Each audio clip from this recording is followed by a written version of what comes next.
You can't replace part of the brain. Like, you treat them the same. The source of truth for the medtech industry. Coexists with the province. Robot understands things automatically. Number one show in the medtech industry. So Stryker got ahead of that and changed in the 90s, built $1 billion company that held up high. A lot of things. State of MedTech with your host, Omar and Khateeb.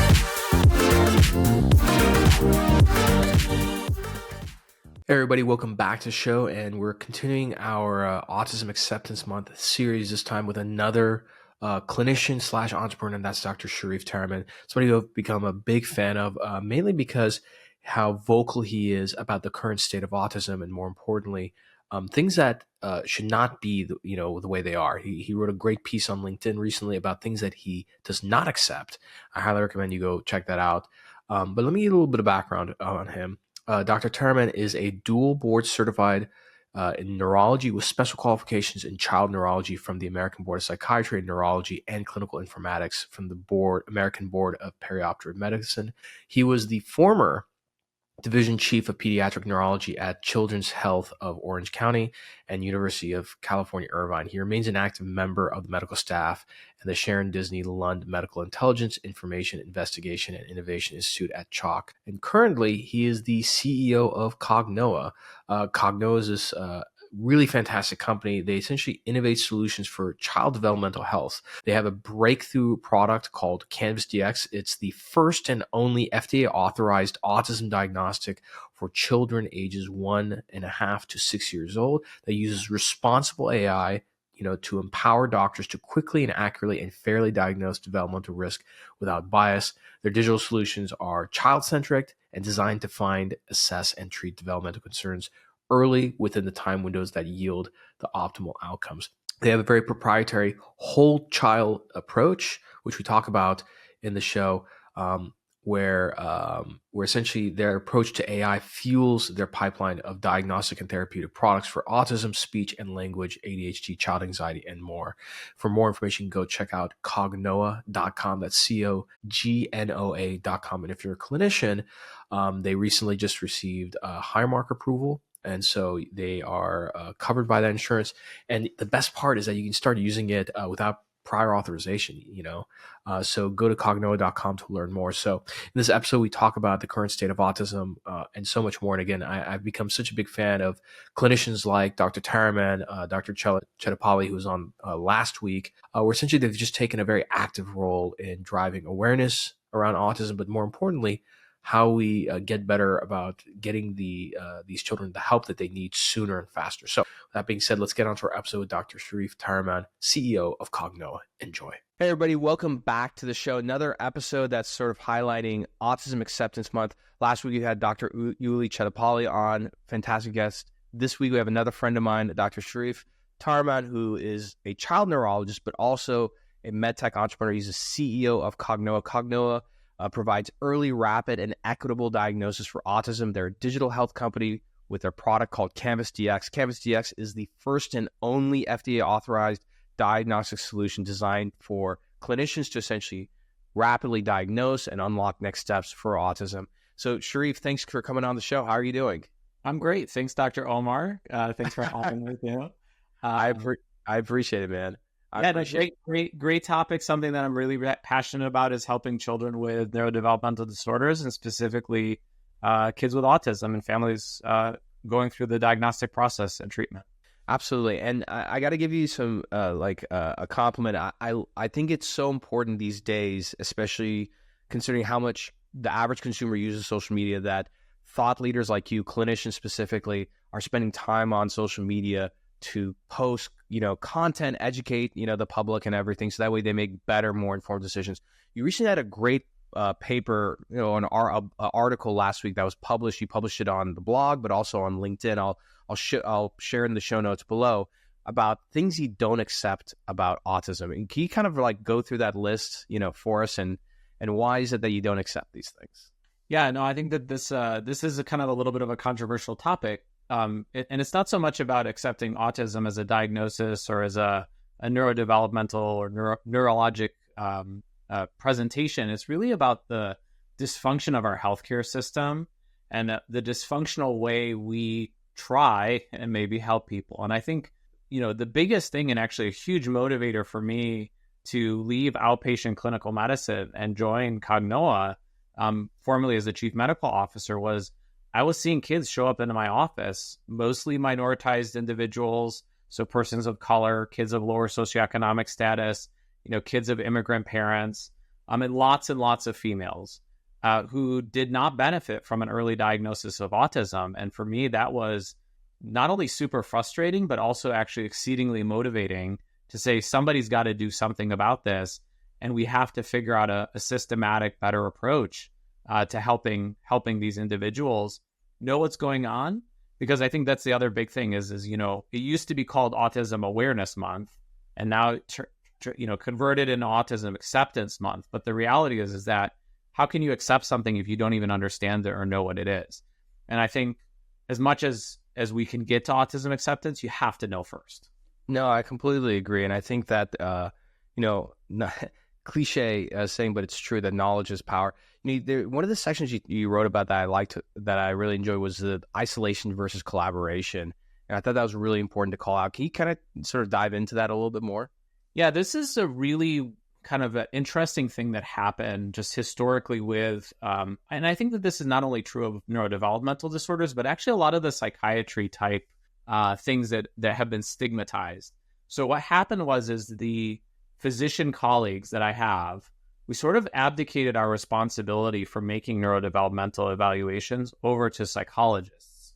And I feel like on a medical side, a lot of the psychiatric conditions that exist, like obsessive compulsive disorder or anxiety, because of some of the stigmas related to it, we haven't really invested in understanding the neurobiology of it and then thinking about, okay, how do we influence or modify that neurobiology? And so what happened is that many individuals are now, unfortunately, getting isolated psychological assessments without that medical lens being connected to them. And I think that the biggest challenge that we have with that is that when you do that isolated evaluation, you're missing the whole medical side of the house. And so I can tell you that I've seen situations where, kids who have maybe a partial seizure, where they may have some strange staring off and some, stereotypic looking movements are in fact actually having a seizure, but because someone's not trained in that medical capacity, that seizure gets missed. And we know that, for example, many individuals, up to 30% and vice versa, autism and epilepsy and autism have this overlying cross presentation. So if you have autism, you have a high rate of epilepsy. If you have epilepsy, you have a high rate of autism. The other one that's actually really also kind of challenging that can be missed is, kids with, an underlying metabolic, maybe an immunological disorder that's presenting as autism. So autism in some ways is not can be a manifestation of something else that's underlying that we better understand from an organic neurobiologic processes. And so, again, I think it's important that we shouldn't be doing these things in isolation. We really need a collaborative approach. And it really should start, in my opinion, in the medical home with the primary care physician that knows the family, that knows this child, and has been following them since their birth and watching the development. No, that makes a lot of sense. And, something that I found very interesting when it came to Cognoa, which you guys do, again, you guys were one of the few the only FDA approved technologies for this, is that I'm not a clinician, but correct me if I'm wrong. I think the average clinician can diagnose the more common and obvious cases for autism, but there's a lot of other cases where they're more borderline. The symptoms may be a lot more subtle, and those children don't get diagnosed early enough, and they sort of move on in life and don't get the help they need. Is that correct? Yeah, so there's actually like two different sort of problems that are happening. So the first one is that you're right. There are cases which are, you can call them more obvious, and the clinician who's seeing them in the primary care setting is like, oh, I know this is autism. But the problem, and this is another thing I just can't accept, is we've created these unacceptable policies or allowed them to exist. So there are state mandates which are kind of dysfunctional, and there are insurance company mandates that say, no, even if you're a physician, we don't accept your diagnosis of autism. We will not give this child services for autism-specific care because we don't recognize your diagnosis of autism. It must go to a specialist. You must do certain research-based tools that are repurposed for clinical care. And if the child doesn't have that assessment, then they won't be able to get services. So that's actually a really big problem and is a huge hindrance to getting kids that early intervention, which we know makes a huge difference. I think to your second point, and this is where artificial intelligence can be very helpful. So even as a very busy clinician in my lifetime, in my career, I may see, if I'm really working hard, maybe 50,000 cases of neurodevelopmental disorders present to my clinic and in my experience. We have learnings now on over 300,000 patients. Our last clinical trial set included 722 patients. I mean, to do that kind of, see that volume, no single clinician can do that.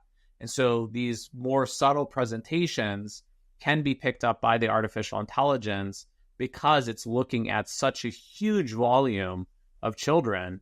And again, we were very intentional to make sure that we included a diverse sample of patients and we included females. And we actually went out and were intentional about making sure that we included people even from the indigenous population. So in our clinical trials, we had 2 sites on they recruited from the Indian Health Services.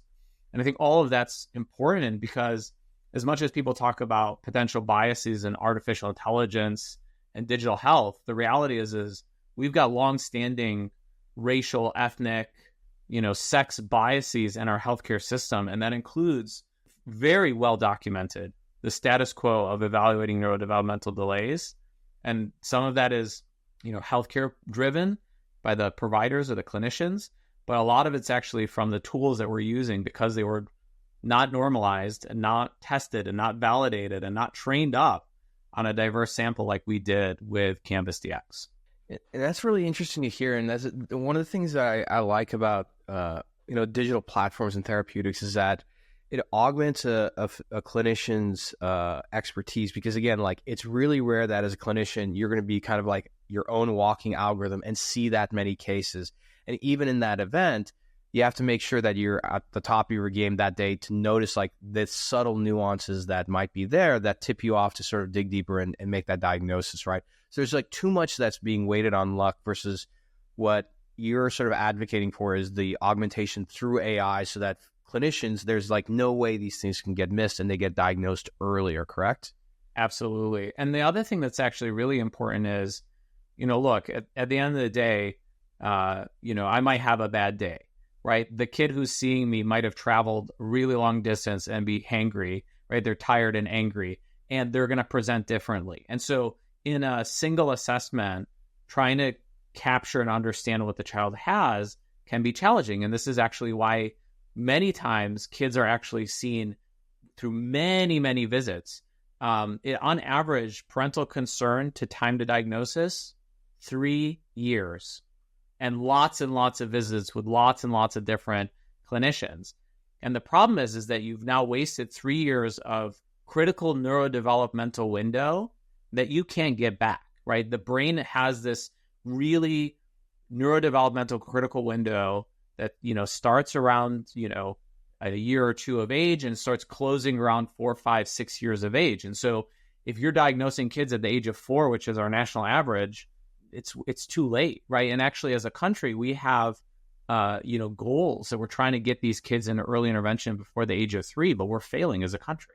So one of the beautiful things that we did with Canvas DX, and this is based on the work from Dr. Wall, our founder, Dennis, is he was looking at actually the power of naturalistic videos that the parents can provide of their children at home, which actually turn out to be much more representative and much more powerful and helping us as clinicians and helping the algorithm understand what is this child's actual development look like? Do they have repetitive and stereotypical movements? What is their eye contact? What is their joint attention? How is this child's behavior and development actually look versus an artificial environment, which is our clinics, where the child may not and often actually does not present in a typical form. And many parents tell me that no, this is different than what my child normally does at home, or you don't see what they're worried about because it didn't show up in the visit, right? Because you can't simulate the garbage truck coming down the street and that child's reaction to the garbage truck or whatever the thing is that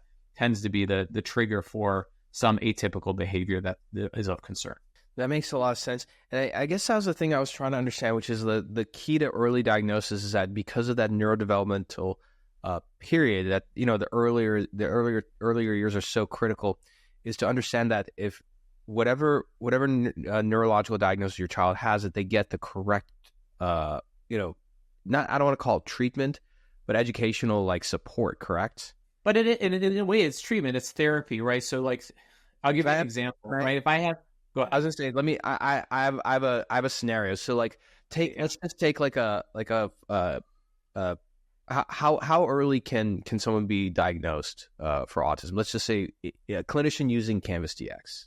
So we're laid down to 18 months of age. And the reason that 18 months of age was selected is because that's where most clinicians can reliably diagnose, based on literature, a stable diagnosis of autism. Okay. But the key thing is what you're trying to do is, so most parents, again, have a concern. Sometimes around 14, 15 months is the average, where they go, something's a little bit off. My child's not speaking like the other 15-month-old kids, right? Their movements look a little bit different. Something's amiss, right? And then what happens is by 18 months, you can start seeing just, and again, has to do with the way the brain develops. So there's this concept called myelination. So for the listeners who are non-clinical, myelination is a special fat substance that kind of coats your neurons. So just like you have a wire, right? Like I have this wire here if you're on video, and it's coated, right, to protect it. The same thing happens in your brain. Your brain lays down a special coating called myelin, and it actually starts from the back of the brain. And then people probably know this. The last thing to myelinate is your frontal lobe, right? That's why when we were teenagers, we did dumb things because our front part of our brains weren't myelinated. So we're like, we could drive 100 miles per hour. It's fine. That's not. Don't do that. Okay, that's not medical advice. So what happens is, what's really interesting is, so as this myelination is happening, the brain is developing, and then you're going to see, as that myelination happens, challenges potentially that show up when there are parts of the brain that are wired differently than neurotypicals. Now, in some ways, right, in some individuals with autism, this can actually be like a superpower, right? So they have, for example, when the auditory cortex starts myelinating, a heightened sense of audio that we as neurotypicals can't hear if you're a neurotypical listening. So many of my patients have told me, who have autism spectrum, will say, hey, you know, Dr. Taraman, you know those fluorescent bulbs? I can hear them buzzing, and it drives me nuts. I need to know, I need different lighting in the school, because that lighting is I can't tune it out because I'm so sensitive to it. Alternatively, right, there's a great book, it's called The Pattern Seekers, and it's about how some individuals who have autism become so engrossed because they can see patterns that neurotypicals can't see, and they become so engrossed with the patterns. So you may see sometimes, for example, a child who seems extremely fascinated by things that spin or light up, and they're kind of like get really close to it and stare at it for long periods of time because they're sort of seeing a pattern that maybe we don't see or appreciate, or we kind of ignore. So they can get stuck in those patterns. But what you want to do is you want to be able to give them treatment that is autism specific, so that you can give them, you know, coping behaviors that are consistent with that. Well, why is that? You know, can we help them not hear the light bulbs, right? So that it's not so annoying, or tune it out, or, you know, if their language is a problem, right? They have a delayed language development, which is often one of the first signs that we see with autism. How do we support language development, right? Or help them with understanding social cues, which is another, you know, area of challenge sometimes if you have autism. And so, again, if you don't understand it and you don't understand it in context, you can start applying speech therapy, but realize like, oh, that's actually not effective, because it's not that the speech is off per se, right? The thing that may be driving the speech impairment is that they actually don't understand socialization or are not picking up social cues. And so if you can tease out and identify and understand in a more comprehensive, holistic way what's going on with the child, you can help them better, and you can help their families better. That's fascinating. I had no idea, actually. What's the difference between, so say somebody who gets diagnosed, let's say at 18 months versus, you said typically 3 years. So let's say 18 months versus somebody who gets diagnosed at 5 years old. Like, what are, I don't want to say worst case scenario, but like what are the things that come to your mind as to like why that has to happen earlier. Like, you know, if you diagnose earlier, what happens next that's going to, and what will be the outcome of that?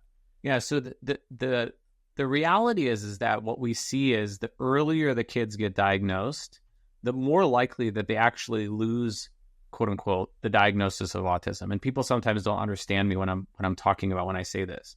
So in order for any condition in the Diagnostic Statistical Manual 5, which is sort of the diagnostic criteria for diagnosing psychiatric conditions, there's a condition in there that says that this thing has to cause significant impairment in the way that you function. So if I have obsessive compulsive traits, but it makes me a really good doctor and I don't freak out and can't leave the house because I'm, you know, concerned that I didn't turn off the oven or close the door and have to keep going back, right? Like, then that's a dysfunction. So then it becomes a disorder, right? So having obsessive... Only when it has a negative impact is a disorder. Exactly. So you can have you can have like really bad OCD, but if the OCD is like making you a high performer and good at your job, you call it OCD, you'd call it obsessive compulsive traits, not obsessive compulsive disorder. Oh, because it's not a disorder. Exactly. So the same way, right? You can have inattentiveness or you could have hyperactivity, but it doesn't actually interfere with your ability to function. Your schoolwork's great.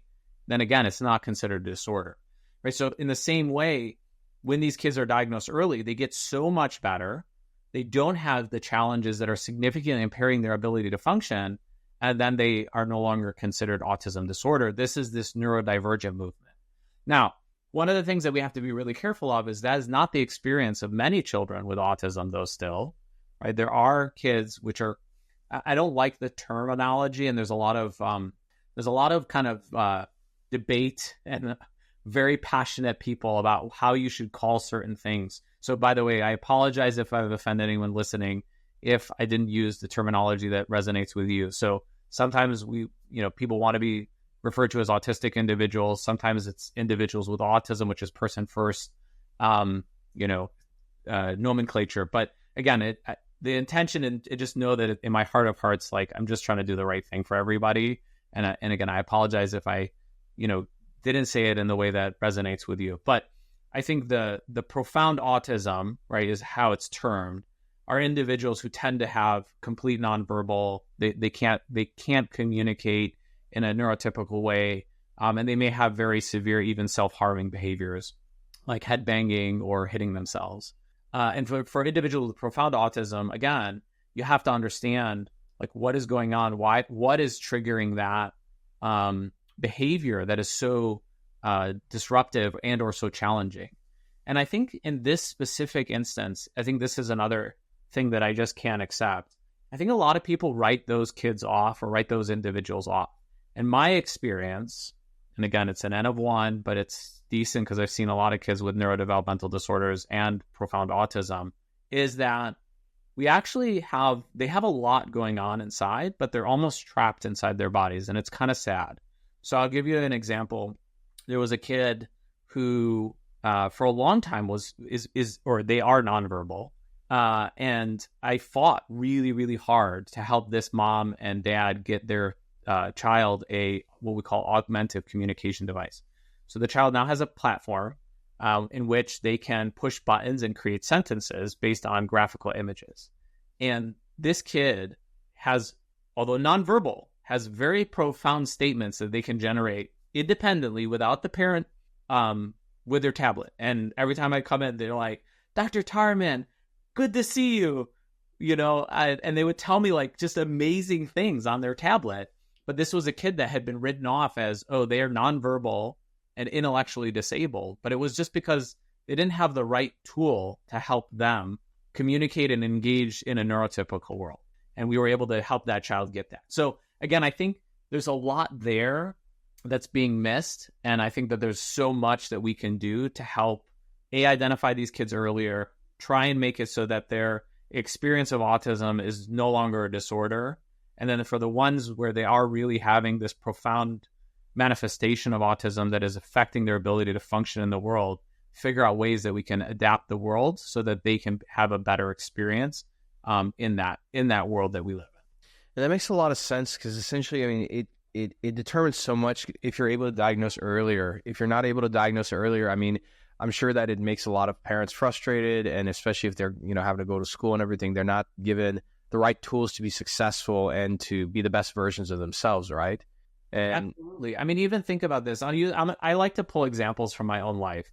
My daughter will hate me for this, but it's okay, right? So one of my daughters was like lashing out and like acting up and like just being like really just like a just really nasty person, and I'm like, what is going on? And we as parents, right, you think you're doing the right thing, and we got mad and we started disciplining, and then we realized, like, you know what, actually my kid's being bullied at school and getting picked on, and that's why they're lashing out.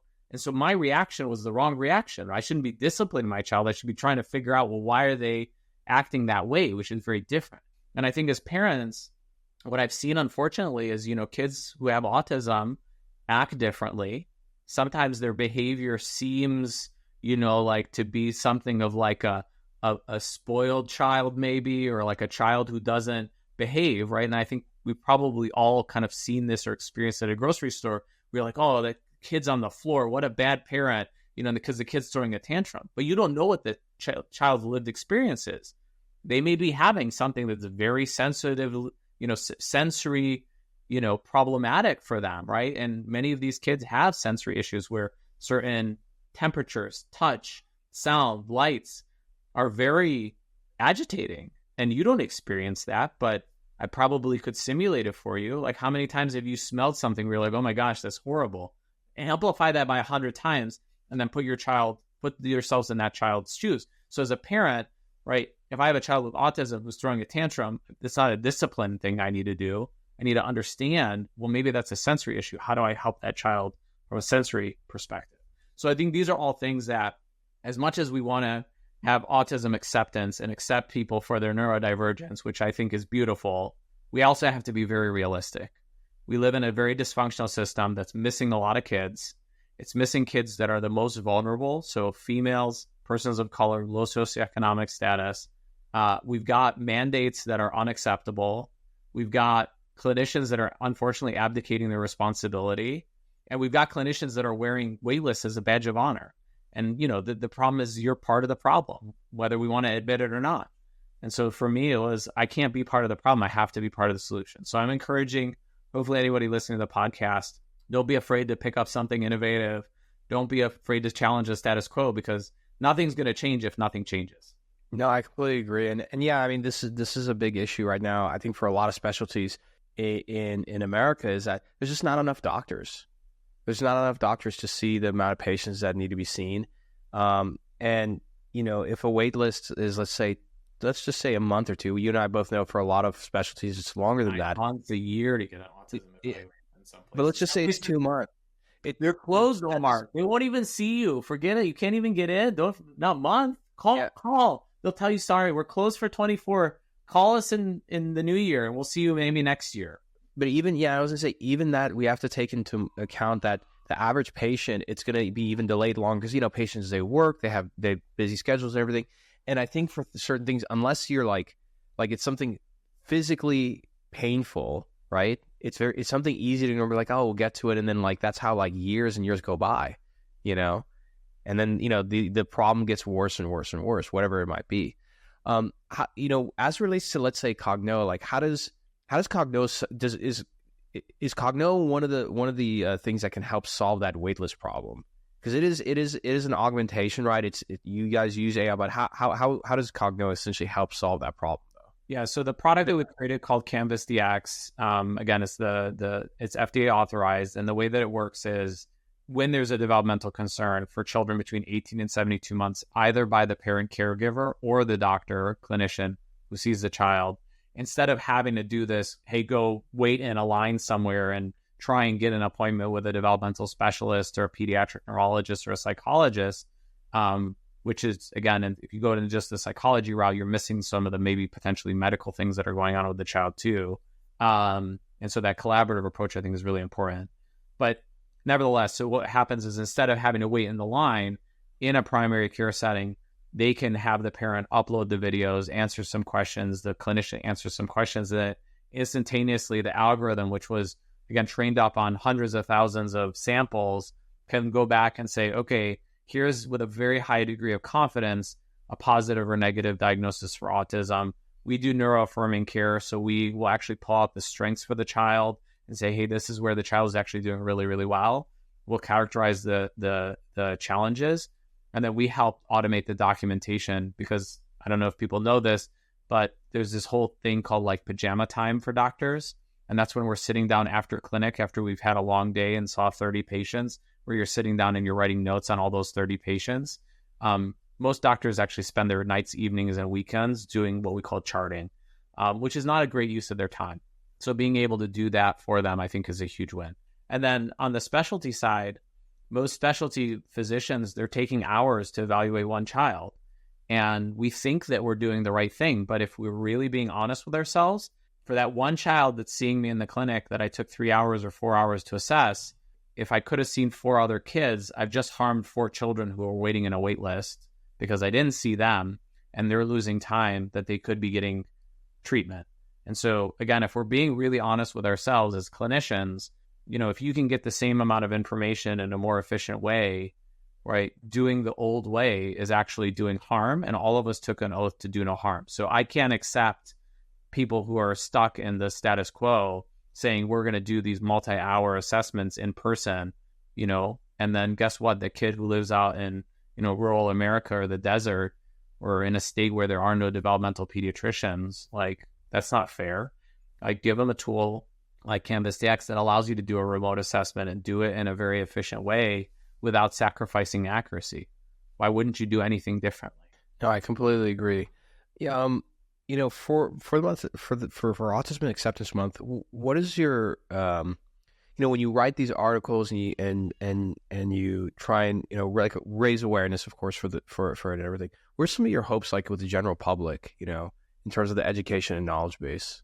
Yeah, I think for a general public, right, we don't accept, right? I mean, if your child had a brain tumor and someone told you, I'm going to, see you in a month or 2 months, or in this case, 12 months, right? No one would accept that, right? And I think as a general population, although it may not be affecting you individually, your neighbor, 1 out of every 4 or 1 in every 6 of your neighbors is trying to get their child a developmental evaluation, and they're stuck on a wait list.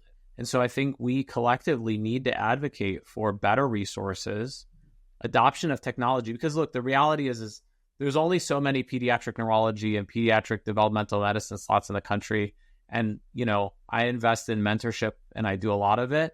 And I've, invested decades to create, 2 pediatric neurologists now, literally mentoring people for over 10 years to help make more pediatric neurologists. But that's a huge investment that I do individually.